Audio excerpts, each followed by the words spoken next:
ಎಲ್ಲರಿಗೂ ನಮಸ್ಕಾರ. ನಾನು ಗಣೇಶ್ ಪಾಟೀಲ್. ಸ್ನೇಹಿತರೆ, ಈ ವಿಡಿಯೋದಲ್ಲಿ ನಾವು ಫಾಸ್ ವರ್ಸಸ್ ಹಾರ್ಬಾಟಲ್ 1843 ಈ ಕೇಸ್ ಲಾವನ್ನು ಸ್ಟಡಿ ಮಾಡೋಣ. ನಾವು ಕಂಪನಿ ಲಾಸನ್ನು ಸ್ಟಡಿ ಮಾಡಬೇಕು ಅಂತಂದಾಗ ದಿ ಕಂಪನೀಸ್ ಆ್ಯಕ್ಟ್ 2031 ಸ್ಟಡಿ ಮಾಡಲೇಬೇಕಾಗುತ್ತೆ.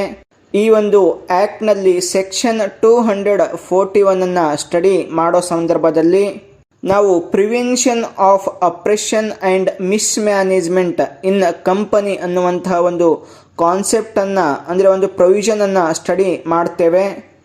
ಈ ಒಂದು ಪ್ರೊವಿಷನನ್ನು ಸ್ಟಡಿ ಮಾಡೋ ಸಂದರ್ಭದಲ್ಲಿ ಇದಕ್ಕೆ ಸಂಬಂಧಪಟ್ಟಂತಹ ಈ ಒಂದು ಫಾಸ್ ವರ್ಸಸ್ ಹಾರ್ಬಾಟಲ್ ಅನ್ನೋ ಕೇಸ್ ಲಾವನ್ನು ಸ್ಟಡಿ ಮಾಡ್ತೇವೆ. ಮೊದಲಿಗೆ ನಾವು ಈ ಒಂದು ಕೇಸ್ ಲಾವನ್ನು ಸ್ಟಡಿ ಮಾಡಿ ನಂತರ ಈ ಕಾನ್ಸೆಪ್ಟನ್ನು ಅರ್ಥ ಮಾಡ್ಕೊಳ್ಳೋಣ. ಈ ಕೇಸ್ನಲ್ಲಿ ಕಂಪನಿಯ ಡೈರೆಕ್ಟರ್ಸ್ಗಳು ಏನಿರ್ತಾರೆ ಅವರು ಕಂಪನಿಯ ಬಿಸ್ನೆಸ್ ಮಾಡೋ ಸಲುವಾಗಿ ತಮ್ಮದೇ ಆದ ಜಮೀನನ್ನು ಕಂಪನಿಯ ಹೆಸರಲ್ಲಿ ಮಾರ್ಕೆಟ್ ವ್ಯಾಲ್ಯೂಗಿಂತ ಹೆಚ್ಚಿನ ಬೆಲೆಯಲ್ಲಿ ಖರೀದಿಯನ್ನು ಮಾಡ್ತಾರೆ. ಸೊ ಈ ರೀತಿಯಾಗಿ ಹೆಚ್ಚಿನ ಬೆಲೆಯಲ್ಲಿ ಖರೀದಿ ಮಾಡಿದ್ದಕ್ಕಾಗಿ ಕಂಪನಿಗೆ ಬಹಳಷ್ಟು ಹಣ ಲಾಸ್ ಆಗುತ್ತೆ. ಆಗ ಆ ಕಂಪನಿಗೆ ಸಂಬಂಧಪಟ್ಟಂತಹ ಇಬ್ಬರು ಮೈನಾರಿಟಿ ಶೇರ್ ಹೋಲ್ಡರ್ಸ್ ಅಂದರೆ ಕಡಿಮೆ ಶೇರ್ಸ್ ಅನ್ನು ಹೊಂದಿರುವಂಥದ್ದು ಅಂದರೆ ಕಡಿಮೆ ವ್ಯಾಲ್ಯೂನ ಶೇರ್ಸ್ ಅನ್ನು ಹೊಂದಿರುವಂತಹ ಇಬ್ಬರು ಮೆಂಬರ್ಗಳು ಈ ಒಂದು ಕಂಪನಿಯ ಆಕ್ಷನ್ನ ವಿರುದ್ಧ ನಾವು ಫೈಟ್ ಮಾಡಬೇಕು, ಆ ಡೈರೆಕ್ಟರ್ಸ್ ಮಾಡಿದಂತಹ ಫ್ರಾಡನ್ನು ಎಕ್ಸ್ಪೋಸ್ ಮಾಡಬೇಕು ಅಂತ ಹೇಳಿ ಕಂಪನಿ ಟ್ರಿಬ್ಯುನಲಲ್ಲಿ ಶೂಟನ್ನು ಫೈಲ್ ಮಾಡ್ತಾರೆ.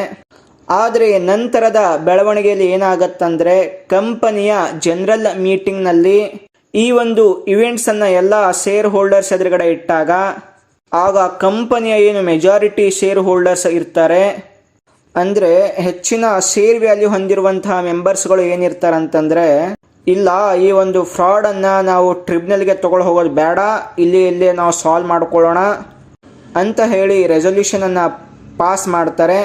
ಸೊ ಇದರಿಂದ ಏನಾಗುತ್ತಂತಂದರೆ ಏನು ಮೈನಾರಿಟಿ ಶೇರ್ ಹೋಲ್ಡರ್ಸ್ ಇದ್ದರು ಅವ್ರು ಆ್ಯಕ್ಷನ್ ತೊಗೊಳ್ಬೇಕಂತೇಳಿ ನಿರ್ಧಾರ ಮಾಡಿದ್ರಲ್ಲ, ಆ ನಿರ್ಧಾರಕ್ಕೆ ಒಂದು ಬ್ರೇಕ್ ಹಾಕಿದ ಹಾಗೆ ಆಗುತ್ತೆ. ಇಲ್ಲಿ ಮೆಜಾರಿಟಿ ಶೇರ್ ಹೋಲ್ಡರ್ಸು ಸ್ಟ್ರಾಂಗ್ ಆಗ್ತಾರೆ. ಮೈನಾರಿಟಿ ಶೇರ್ ಹೋಲ್ಡರ್ಸ್ನ ಒಂದು ಏನೇ ಆ್ಯಕ್ಷನ್ ಇರುತ್ತೆ ಅದನ್ನು ಅಪ್ರೇಷನ್ ಮಾಡಿದ ರೀತಿ ಆಗುತ್ತೆ. ನಂತರ ಟ್ರಿಬ್ಯುನಲ್ ಎದುರುಗಡೆ ಹೋದಾಗ ಟ್ರಿಬ್ಯುನಲ್ನ ಜಜ್ಮೆಂಟ್ ಏನಿರುತ್ತಂದರೆ ಇಲ್ಲ, ನಿಮ್ಮ ಕಂಪನಿಯ ಮೆಜಾರಿಟಿ ಶೇರ್ ಹೋಲ್ಡರ್ಸು ಏನು ಫ್ರಾಡ್ ಆಗಿಲ್ಲ, ಏನು ಲಾಸ್ ಆಗಿಲ್ಲ, ಎಲ್ಲವೂ ಮೆಂಬರ್ಸ್ಗಳ ಆಶಯದ ಮೇಲೆ ವರ್ಕ್ ಆಗಿದೆ ಅಂಥೇಳಿ ವೋಟಿಂಗ್ ಮಾಡ್ತಾರೆ. ಸೊ ಇದರ ಅರ್ಥ ಏನಪ್ಪಾ ಅಂತಂದ್ರೆ ಡೈರೆಕ್ಟರ್ಸ್ಗಳು ಯಾವುದೇ ರೀತಿ ಫ್ರಾಡ್ ಮಾಡಿಲ್ಲ, ಆ ಜಮೀನನ್ನು ಪರ್ಚೇಸ್ ಮಾಡೋದ್ರಿಂದ ಲಾಸ್ ಆದರೂ ಅದು ಕಂಪನಿಗೆ ಲಾಸ್ ಆಗಿದೆ, ಮೈನಾರಿಟಿ ಶೇರ್ ಹೋಲ್ಡರ್ಸ್ಗೆ ಲಾಸ್ ಆಗಿಲ್ಲ.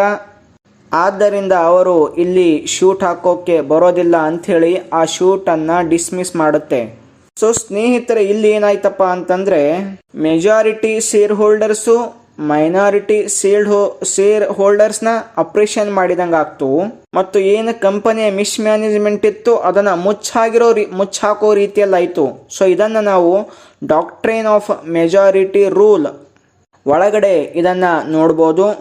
ಅಂದರೆ ಇಲ್ಲಿ ಮೈನಾರಿಟಿ ಶೇರ್ ಹೋಲ್ಡರ್ಸ್ನ ಅಪ್ರೇಷನ್ ಮಾಡಿರೋ ರೀತಿ ಇಲ್ಲ, ಅಂದರೆ ಅವರನ್ನು ದಬಾಯಿಸೋ ರೀತಿಯಲ್ಲಾಯಿತು. ಸೊ ಈ ರೀತಿ ಆದಾಗ ಏನು ಕಂಪನಿ ಆ್ಯಕ್ಟ್ನಲ್ಲಿ ಬರುತ್ತಲ್ಲ ಪ್ರೊವಿಷನ್ನು prevention of oppression and mismanagement in a company, ಈ ಒಂದು ಪ್ರೊವಿಷನ್ನಲ್ಲಿ ಮೈನಾರಿಟಿ ಶೇರ್ ಹೋಲ್ಡರ್ಸು ಟ್ರಿಬ್ಯುನಲ್ಗೆ ಕಂಪ್ಲೇಂಟನ್ನು ಮಾಡ್ಬೋದು ಮತ್ತು ತಮಗೆ ಬೇಕಾದಂತಹ ನ್ಯಾಯವನ್ನು ಪಡ್ಕೊಳ್ಬೋದು. ಸೊ ಸ್ನೇಹಿತರೆ, ಇದಾಗಿತ್ತು ಫಾಸ್ ವರ್ಸಸ್ ಹಾರ್ಬಾಟಲ್ನ ಕೇಸ್ ಲಾ. ನೆಕ್ಸ್ಟ್ ವಿಡಿಯೋದಲ್ಲಿ ಇನ್ನೊಂದು ಕೇಸ್ ಲಾವನ್ನು ಸ್ಟಡಿ ಮಾಡೋಣ. ಎಲ್ಲರಿಗೂ ನಮಸ್ಕಾರ.